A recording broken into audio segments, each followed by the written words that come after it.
dia? 15 de março. Pronto.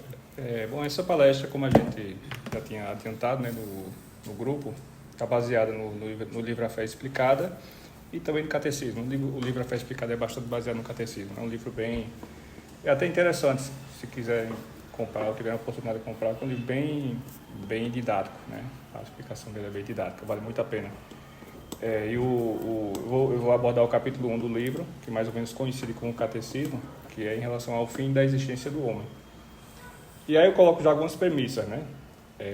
Duas premissas iniciais, para deixar bem claro que o que vai ser falado aqui hoje e o que vai ser falado ao longo, né, dos encontros que vão ser feitos, não é o que eu acho, não é a minha opinião, é nossa tentativa de tornar um pouquinho mais palatável o ensinamento da igreja, né? E aí a gente tem que entender que a igreja recebe o tesouro da revelação, né? E os homens, os teólogos, os filósofos tentam, com os conceitos humanos, né? com aquilo que eles conseguem, né?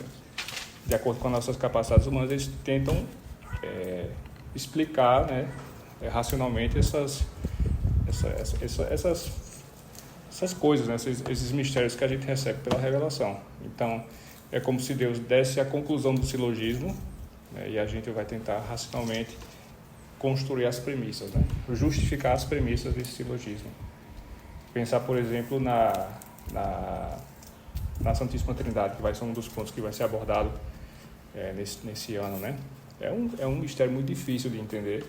Racionalmente, a gente não conseguiria chegar a ele, né?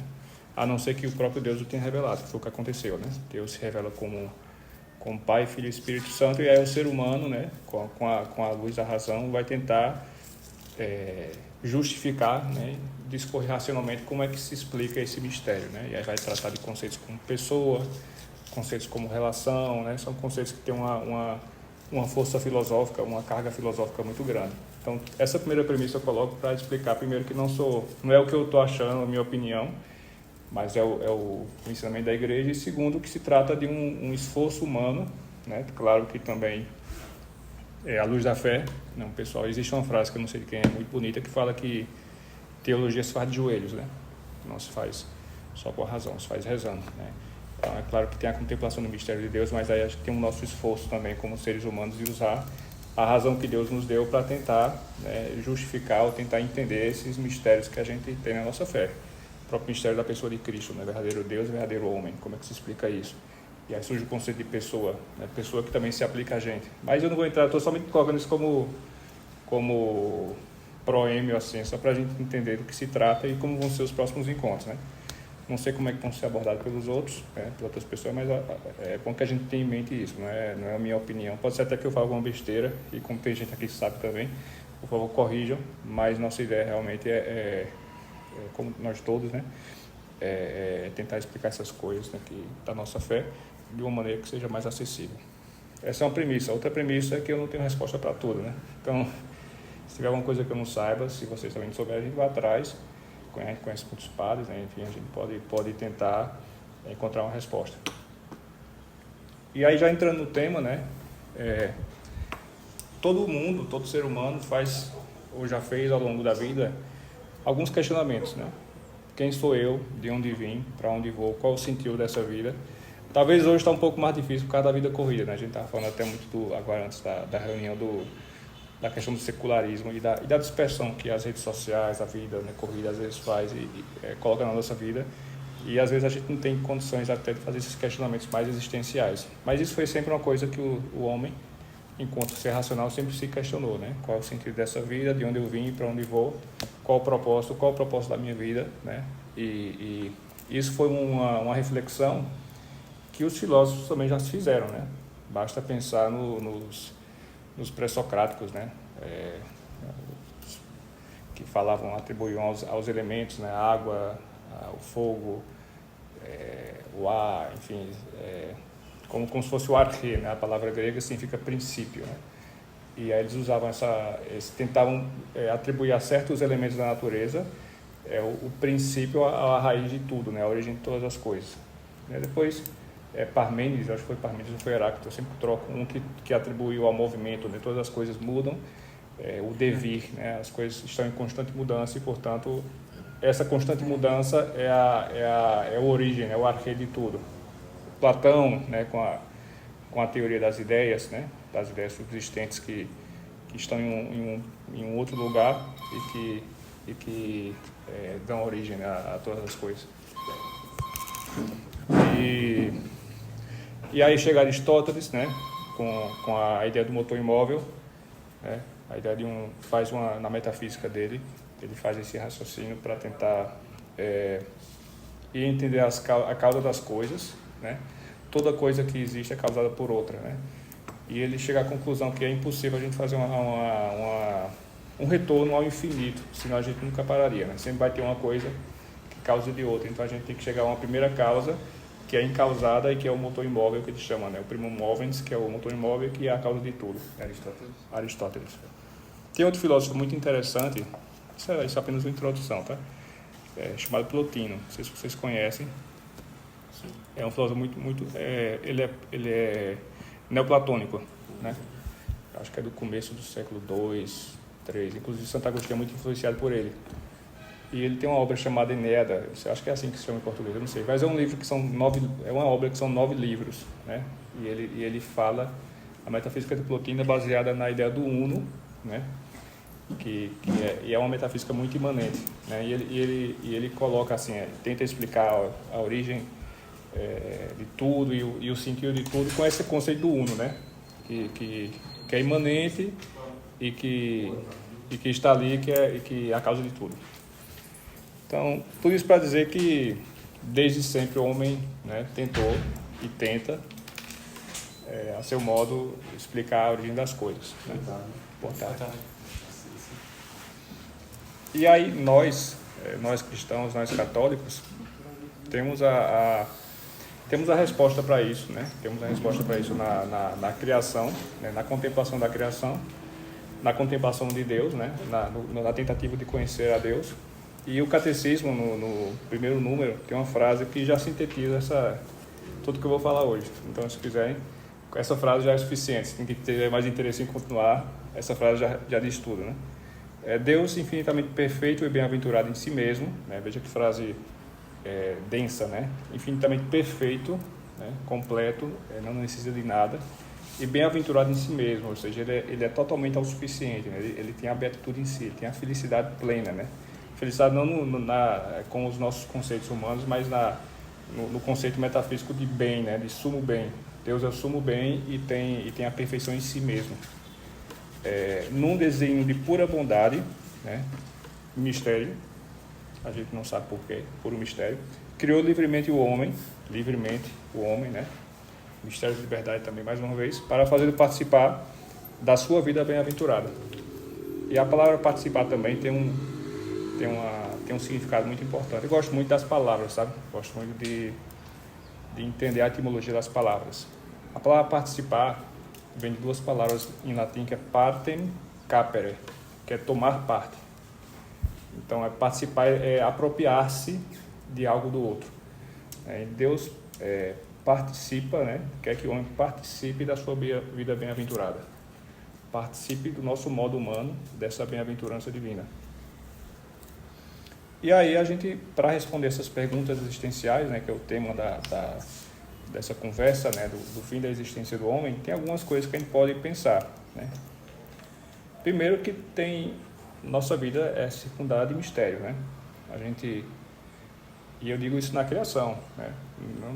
Ainda não vou para o nível sobrenatural, não, vamos ficar aqui no que é criado. A gente cada dia percebe na criação coisas que já estavam aí desde sempre e que os cientistas vão descobrindo e a gente vai se surpreendendo, mas estavam aí desde sempre, né?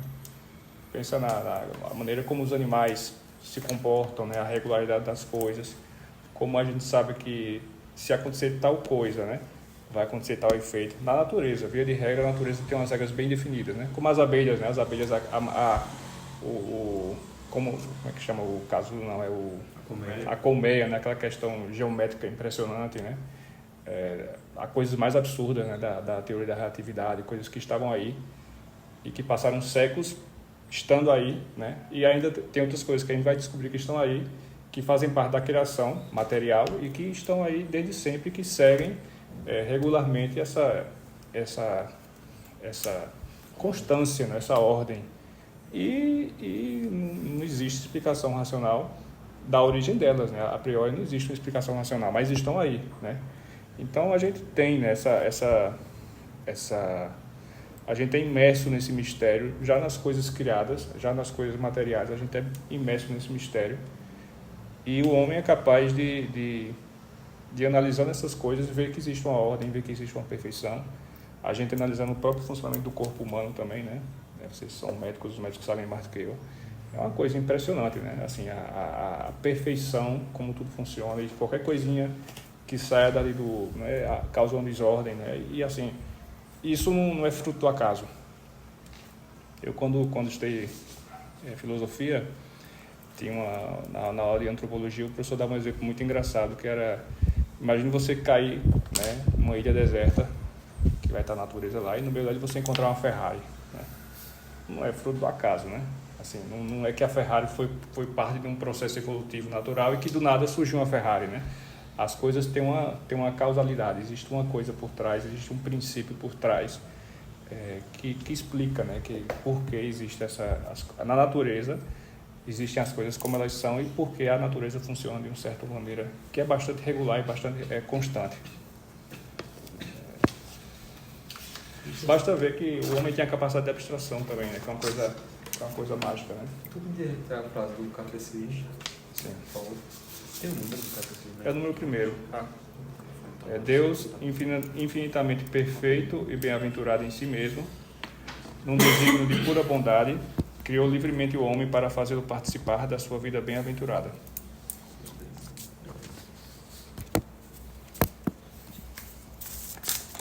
E aí, quando a gente contempla as coisas, né, no seu maior ou menor grau, a gente acaba fazendo aquele movimento que São Tomás de Aquino fala em uma das 5 vias, que é o contemplando os graus de perfeição na natureza. A gente é necessariamente induzido a pensar e a deduzir que existe uma suma perfeição. Então, a natureza, Deus pela criação, permite que a gente veja isso. Tudo isso para dizer que o homem é capaz de Deus, né? Essa é uma expressão que tem no catecismo também, o homo capax Dei, o homem é capaz de Deus.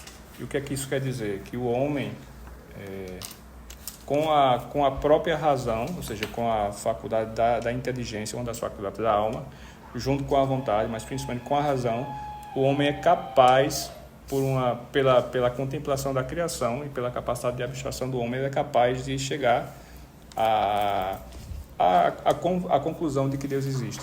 Isso é basicamente assim. Existe no interior do homem essa tendência e esse movimento da alma, né, às coisas, às faculdades superiores, à transcendência, né, ao sobrenatural. Isso faz com que o homem seja capaz de Deus, né. Por outro lado, a gente vê que a criação, né, com toda essa perfeição, não deixa de ser um mistério de Deus, né. Por que Deus criou? É uma coisa que a gente nunca vai saber, né? Assim, a não ser quando a gente estiver lá diante dele, mas porque Deus não precisa, né? Deus por ser sumo bem, Deus por ser perfeito, né?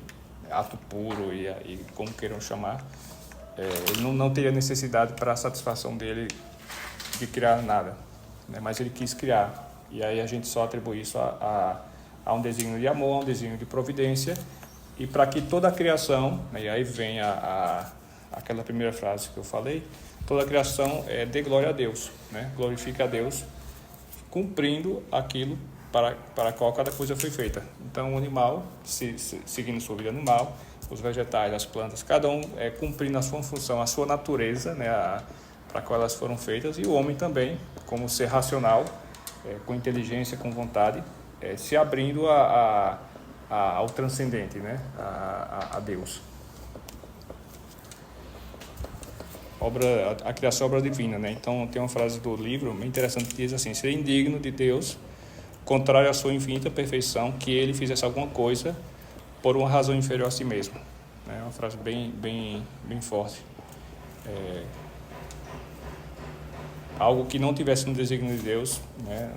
na mente de Deus, seria indigno que ele fizesse qualquer coisa que não tivesse essa intenção dele. Ele fez o universo, e aí entra mais uma vez a questão da finalidade do homem para a sua glória e para que a gente dê glória a ele. Tem um salmo, o Salmo 19, que fala que os céus, como é que está aqui? Os céus narram a glória de Deus, né? Os céus proclamam a glória de Deus e o firmamento anuncia as obras de sua mão, né? Mais uma vez, cada criatura, né, do seu modo, proclama a glória de Deus, e o firmamento anuncia a sua obra, né? A grandeza da obra de Deus. E aí essa glória de Deus, usando uma distinção, não é a glória que Deus precisa, não é uma glória extrínseca, né? Como a gente às vezes, tentando traduzir em outros termos, é como se fosse um agrado que a gente precisa de alguém de fora para se sentir bem, não? Eu preciso ser elogiado por outra pessoa para me sentir bem, para me satisfazer. E em Deus não existe isso, porque Deus é perfeito, Deus é sumo bem e não tem necessidade. E mais uma vez a gente cai nesse mistério de por quê, né? Por que Deus criou. Além do amor e além desse desígnio dele, a gente realmente não sabe. Ele nos criou como homens, né, com alma racional, e aí tem uma expressão que se usa na filosofia também. A alma do homem é et anima et spiritus, ao mesmo tempo é alma e espírito. Qual a distinção dessas duas palavras? Alma é princípio vital, princípio de vida, né? Então, os animais têm alma animal. Os vegetais têm alma vegetal. O homem tem alma, princípio de vida, que também é espiritual, ou seja, é imaterial. Por isso que São Tomás de Aquino, quando usa essa expressão anima humana et anima et spiritus est, ele diz, claro, a alma humana é alma, como a alma de qualquer ser vivente, né, qualquer ser vivo, assim como a alma dos anjos, né, a alma das plantas e a alma dos animais. Entendam, não estou dizendo que vocês não vai... Quando eu falo alma, eu falo princípio vital. A definição de alma é princípio de vida, né? É aquilo que faz com que uma planta viva, né? E aquilo que faz com que o animal viva. É uma alma material, né? A alma humana é espiritual. Além de ser princípio de vida, é espiritual, porque a gente tem essa capacidade, né, de inteligência, de vontade, tem essas faculdades da alma, de inteligência e vontade, e a gente tem capacidade de abstrair, de conhecer, de fazer ciência e de querer, né? E aí nesse conjunto dessas faculdades é que vai entrar a questão da liberdade, a questão de abrir-se ou não a graça, de cair no pecado, enfim. Faz parte dessa complexidade do homem, né? E a nossa alma, de certa maneira, se aproxima a alma dos anjos por ser espiritual, só que nós somos matéria também, nós somos corpo e alma, né? E o grande mistério também do homem, né? Diferentemente dos anjos, que são puramente espirituais, o homem tem essa junção de corpo e alma. Se por acaso eu estiver falando uma coisa muito complicada, podem perguntar. No caso, anjos não têm alma. Eles têm alma, só que eles não têm corpo, né? Eles são puramente espirituais. Inclusive quando você faz esse raciocínio, né, do grau de perfeição das coisas, né, você parte, por exemplo, de uma pedra, que seria um ser inanimado, e vai subindo para uma planta, para um animal mais sofisticado, para um homem, né, que tem uma alma racional, que tem uma alma espiritual, né, que é capaz de fazer ciência e abstrair. Você necessariamente parte para uma perfeição superior que está desprovida da matéria, sem um corpo. Por isso que a gente diz que os anjos existem. Entendi. Porque são puramente espirituais.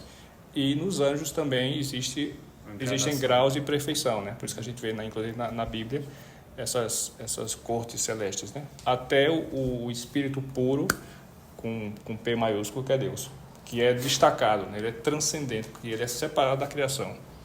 Do contrário, ele não seria causa e princípio da criação. Isso é outra discussão.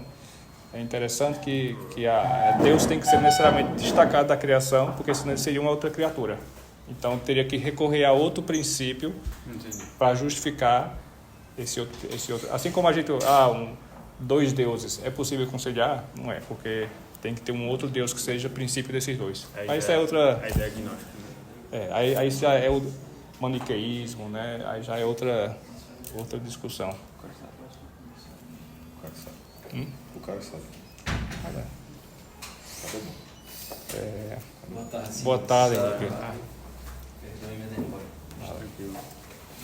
Pronto. Então Deus nos chama a participar mais uma vez, né, tem capere, né, tomar parte da bem-aventurança com B maiúsculo, né, de estarmos com Ele como método de vida.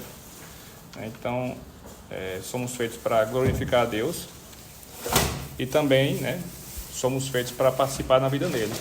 Né? E isso é o que a gente vai ver no catecismo, na fé explicada, né?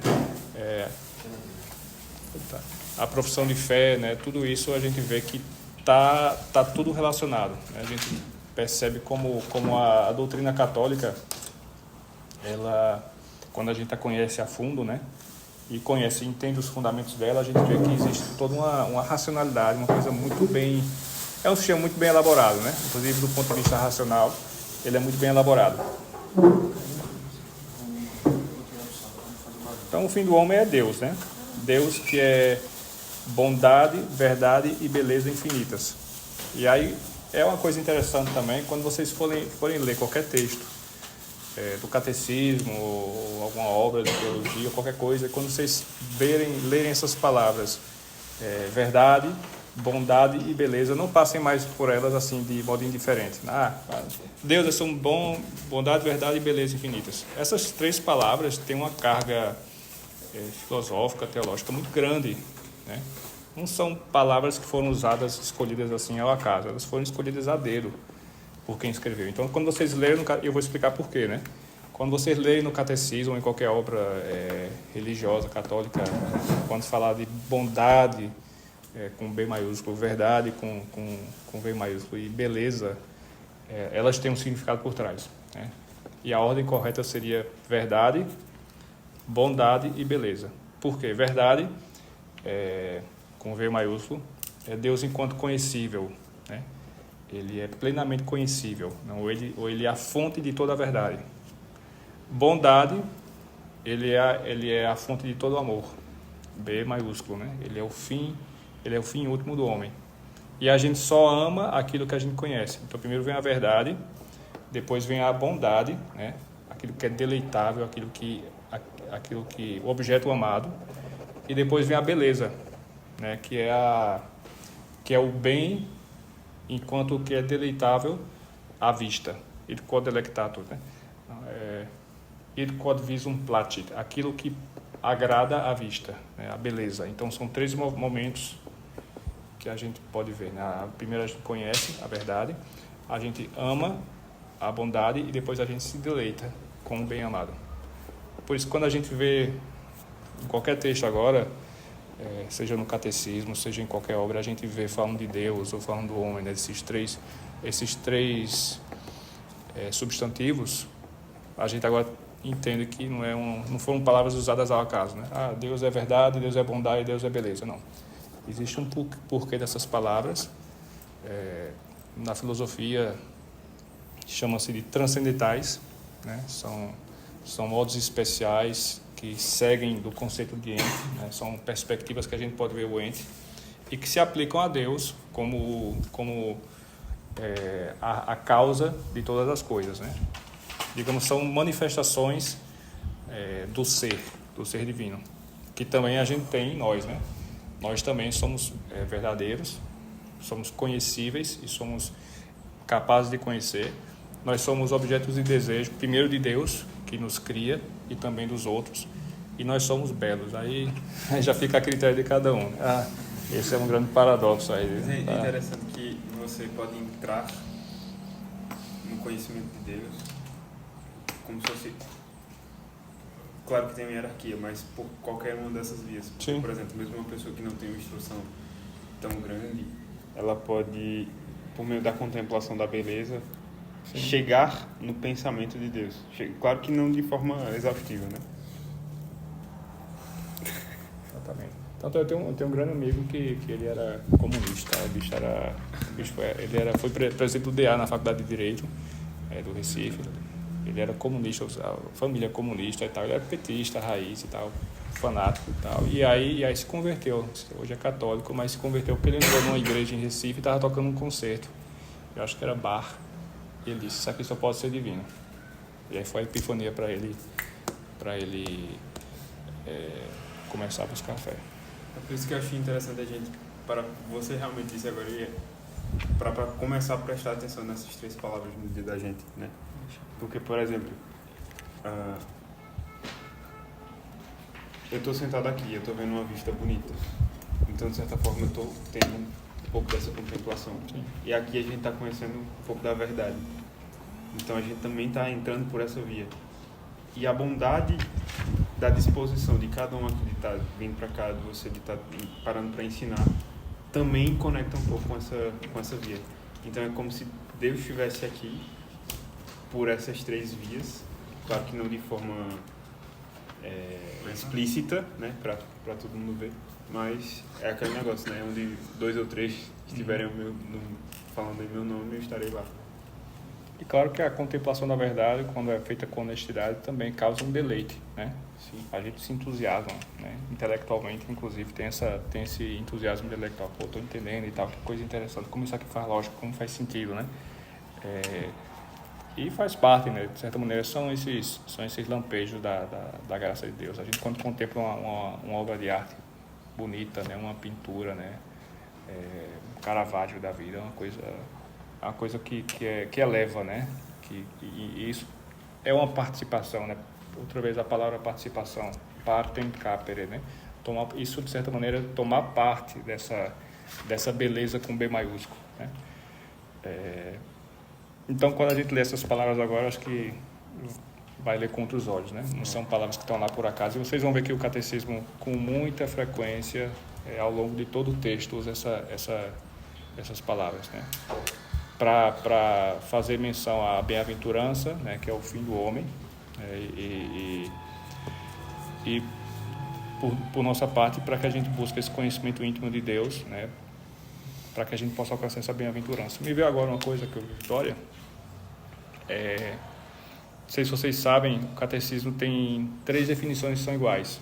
O catecismo são exatamente se não são exatamente as mesmas palavras, são bastante parecidas. Da palavra catecismo. Não, há 3 conceitos que são usados no catecismo que têm a mesma definição, que são o conceito de céu, o conceito de matrimônio e o conceito de Eucaristia. As 3 palavras têm o mesmo conceito, que é comunhão de vida e de amor. Céu, matrimônio e Eucaristia. E tem muito a ver, né? Ou seja, a bem-aventurança, né? A busca da bem-aventurança passa também pelos sacramentos, passa também pela Eucaristia, né? Que é quando a gente recebe o próprio Jesus. Comunhão de vida e de amor. De vida e de amor. E passa pelo sacramento do matrimônio, para aqueles que são chamados a essa vocação.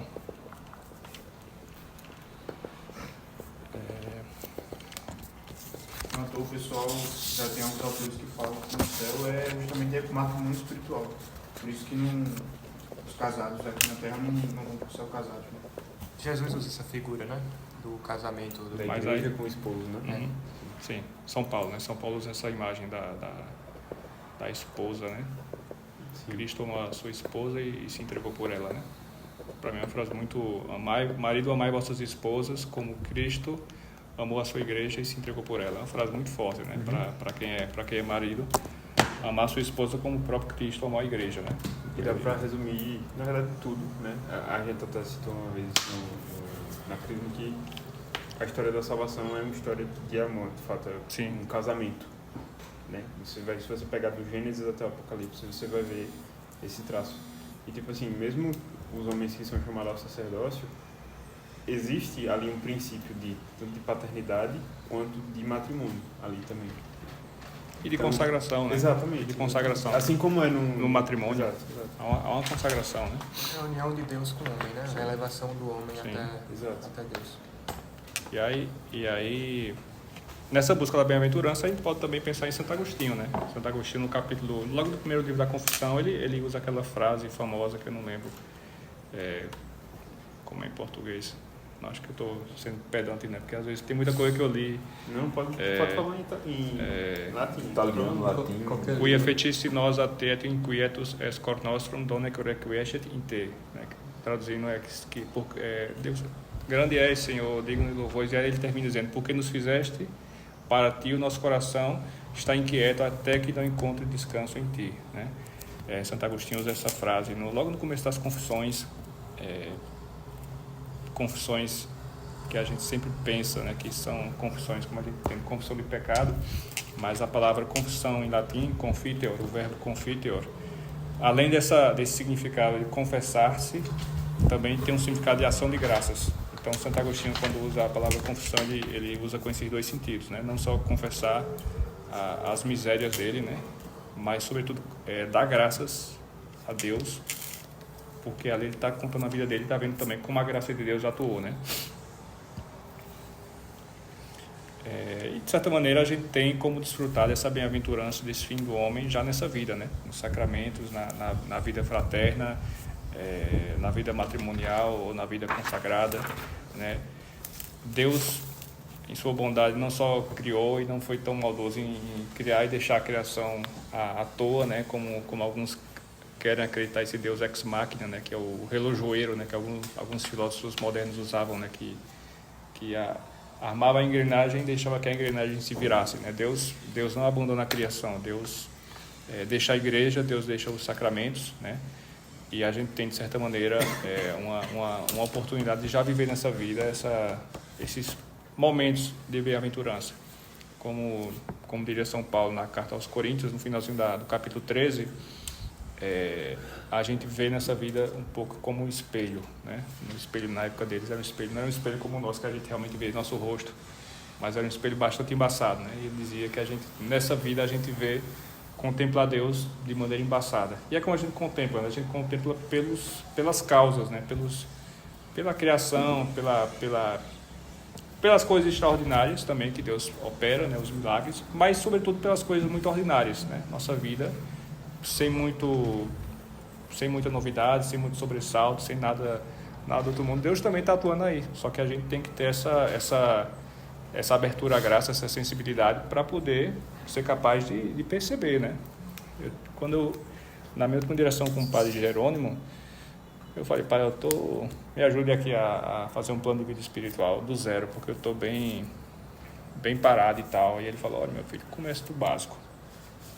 Vida de graça, sacramentos. Comece por aí, né? Oração, sacramentos e tal. Comece do básico, não precisa buscar nada extraordinário. E é muito bom a gente escutar isso também, o próprio carisma do Opus, né? Você vê que não busca nada do outro mundo, né? É tudo muito, eu acho isso muito interessante, é uma coisa realista, sabe? Para o seu estado de vida, busque a santidade no seu estado de vida, busque cumprir a altura, né? Corresponder à altura às graças da sua condição de batizado, de filho de Deus, né? E isso faz parte do fim do homem. Eu sei que eu estou fazendo muitas digressões e muito arrodeio, mas assim, como eu falei no começo da palestra, aquela frase que eu falei no começo resumia tudo, né? Eu estou aqui somente tentando dar alguns desenrolar, né? Às vezes o Espírito Santo conduz. Acaba que nada do que eu escrevi aqui eu estou seguindo muito, né? Mas eu tenho uma frase não sei se é verdade a história, não sei se toda ela é verdade, mas dizem que, se estiver errado me corrijam, dizem que São Tomás de Aquino um dia foi encontrado tentando queimar tudo que ele tinha escrito. Tentando queimar, né? Toda a obra dele, né? E o Frei Reginaldo, que era o copista, né? Ele editava às vezes para 3 pessoas ao mesmo tempo. Quando ele editava, depois que ele escreveu uma obra de 40 e tantas mil páginas, né? A obra de São Tomás de Aquino completa são 40 mil páginas. Se você pensar em 1.200, era uma coisa desumana o cara escrever aquilo ali. Então, mas como ele tinha uma capacidade intelectiva muito grande, ele ia editando para 3 pessoas ao mesmo tempo, né? Coisas diferentes. E quando estava escrevendo, ele editava para cá, depois, e aí voltava, né? Então ele conseguia, ele tinha essa capacidade então por isso que ele escreveu tanto, né? Para os copistas. E aí disse que um dia ele estava lá querendo queimar tudo, né? Porque ele tinha tido a visão beatífica, né? Ele teve uma contemplação de Deus na oração, e aí ele disse que diante de tudo aquilo que ele viu, né? Contemplou de Deus, tudo aquilo que ele escreveu, que foram coisas assim maravilhosas, que a gente até hoje usa, é palha, né? E ele ficou assim, atordoado, porque ele falou, não, isso aqui não é nada diante do que eu contemplei, que Deus permitiu que eu contemplasse, né? É uma coisa muito, muito bonita, né? A gente imaginar que no céu, né, a gente vai ter isso. E assim, vocês já devem saber, mas se não souberem, é bom sempre fazer uma explicação. O céu não é um lugar é material, né? O céu é um estado de alma, né? Então, não é que seja um lugar acima das nuvens, né, onde Elon Musk está tentando chegar. É um estado de alma, um estado de contemplação eterna de Deus, né? E esse é o grande tormento das almas que estão no inferno, que é justamente essa total incapacidade, essa separação absoluta de Deus, né? Por meio do pecado e por meio do não arrependimento. Então, é por isso que a gente está tentando buscar o céu, né, como meta de vida, como essa bem-aventurança com B maiúsculo. Não por acaso, a coisa que todos os santos, né, quando a gente lê a vida dos santos, o que eles mais desejaram foi o céu.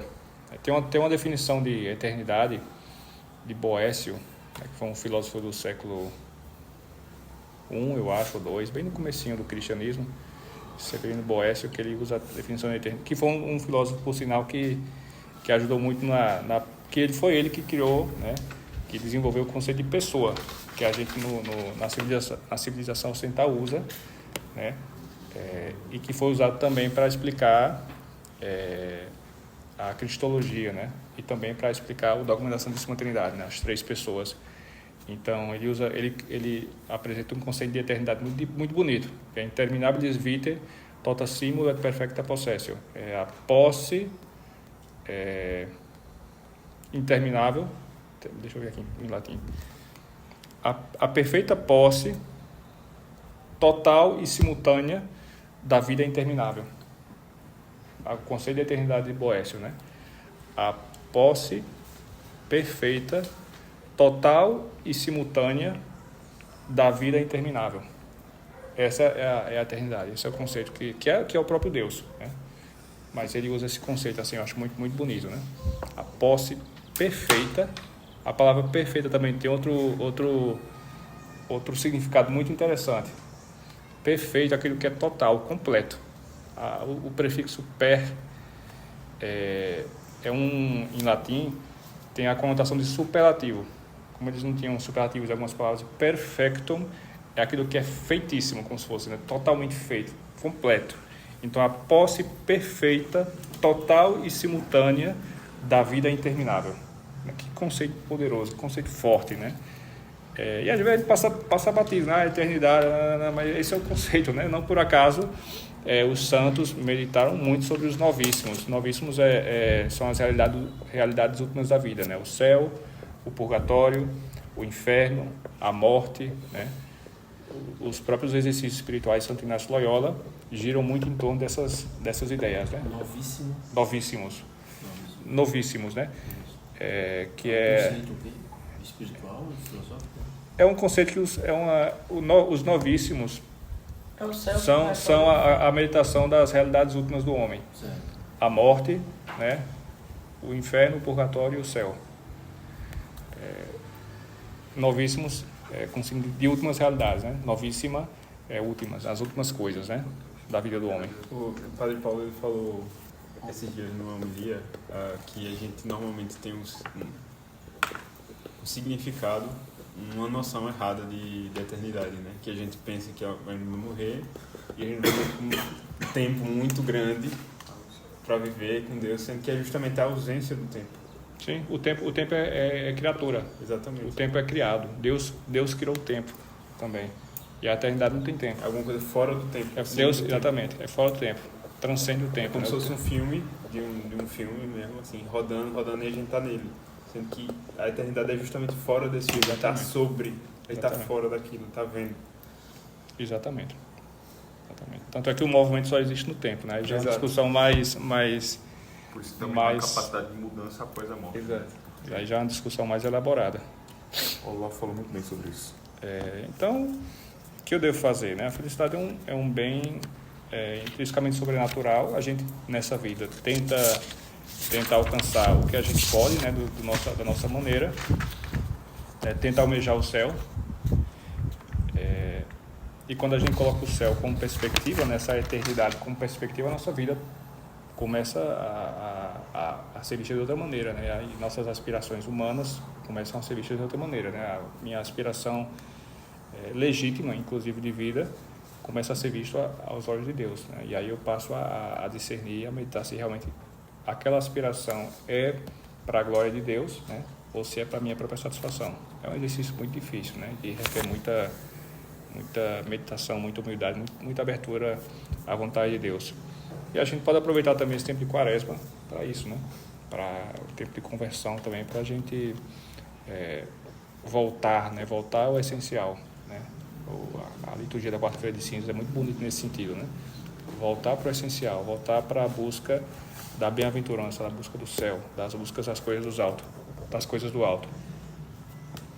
E aí o livro termina dizendo quem me ensinará, né? Quem me ensinará esse caminho. E a gente sabe que é a igreja, né? A igreja como mãe e mestra, é uma expressão de, acho que é de João 23, ela nos ensina, né? A gente recebe pela tradição, pelas escrituras e pelo magistério da igreja, esse tripé, a gente vai aprendendo, né? Pelo ensinamento dos santos, pela meditação dos pais da igreja, pela escritura, pela construção dos teólogos, né? A gente vai aprendendo, né? Esse caminho com a razão, né? A razão iluminada pela fé, a gente vai também fazendo esse percurso. E é importante a gente também fazer esses estudos, né? Porque se Deus nos deu a razão, foi para que a gente a usasse, né? Deus não nos criaria racionais, né? Dotados de inteligência, se não fosse para buscá-lo, né? Para buscá-lo pelo conhecimento da razão, para enaltecer, né, Deus, para glorificá-lo e também para nosso próprio deleite, né? Como a gente contempla racionalmente as coisas, a gente também acaba tendo um certo deleite, né? Quando a gente estuda algo que a gente gosta, a gente se deleita, né? E faz parte dessa bem-aventurança, participação na bem-aventurança de Deus. A gente tem à mão o credo, né? A igreja que nos ensina e que nos deixa o credo. E de novo, né? A gente às vezes reza o credo de maneira muito mecânica. A gente vai ver ao longo desse ano, né? Enfim, ao longo dos capítulos, a gente vai ver que o credo, principalmente o credo no ensino constantinopolitano, que é aquele maior, é realmente uma aula de teologia, né? Gerado, não criado. O que é que significa gerado, não criado? Porque Jesus foi gerado, por que não foi criado? Aí existe uma heresia, né? Se Jesus fosse criatura, ele não seria Deus. Por que é gerado? Porque a gente só gera algo da mesma natureza. Um homem gera um homem, né? Um cavalo gera um cavalo. A gente só é capaz de gerar algo da mesma natureza. Então Deus, Filho de Deus, mesma natureza divina, né? Consubstancial ao Pai, né? O que é que isso significa? Na mesma substância, né? O que é que significa substância, né? Quem é o Pai? Quem é o Espírito? O Espírito que procede do Pai e do Filho. O que é que significa procede? Né? Não é procede como a gente entende no linguajar corriqueiro. Essa palavra procede, na teologia, tem um significado. Só que a gente reza e aí ninguém é culpado disso, né? Porque a gente também não aprende, não ensina nada isso. Mas procede tem um significado. Não é só de origem. É uma palavra processio, né? É um movimento entre as pessoas da Trindade, que quando a gente estudar, eu não sei quem vai ser o filizado que vai dar esse tema, mas é difícil que só... Está na nossa frente agora. Processão, né? É a processão, exatamente. Então, procede vem da processão das pessoas, né? E aí a gente vai vendo, o crédito tá ali, a gente lê, a gente reza, mas existe uma carga muito grande, eu sempre gosto de enfatizar isso, nas palavras existe uma carga muito grande por trás delas. E às vezes a gente passa batido o novo conceito de pessoa, né? A gente usa o conceito de pessoa, mas tem uma carga muito grande por trás dela, né? E é importante a gente conhecer justamente para a gente entender, né, racionalmente, e também a partir disso fazer o nosso movimento de voltar totalmente como seres humanos, com inteligência e com vontade, corpo e alma, voltarmos para Deus, né? Fazer esse movimento para buscá-lo. E aí eu termino com a frase do começo, né? Deus infinitamente perfeito e bem-aventurado em si mesmo, né? Autossuficiente, não precisava do homem, né? Sumo bem, a verdade, perfeito, completo, né? Num desígnio de pura bondade, misterioso, criou livremente, né, o homem para fazê-lo participar da sua vida bem-aventurada. Né? E termino com a oração das laudes de hoje, que falava: convertei para vós, ó Pai, nossos corações, a fim de que, buscando sempre o único necessário e praticando as obras de caridade, nos dediquemos ao vosso culto. Se alguém tiver curiosidade, pode ficar como tarefa para pesquisar depois. Tem duas coisas interessantes. Pesquisem sobre o argumento ontológico de Santo Anselmo. Não sei se alguém conhece. Vale muito a pena. É bem interessante. Argumento o quê? Argumento ontológico de Santo Anselmo. E também, para quem gosta de matemática, o teorema da incompletude de Gödel. É bem interessante. A gente vê aí duas coisas, seja na teologia, filosofia, seja na matemática, como a gente vê. Gödel, G-O com trema, D-E-L. G-O, não sei como pronuncia, Gödel, sei lá. Não, tô vendo. A escrita G-O, Godel, é melhor dizer, o tema de Godel. Pronto, é isso, minha gente, eu tinha preparado isso. Só vamos dar Se quiserem, eu não posso responder Mas isso. quero fazer perguntas logo, não? Passa aí.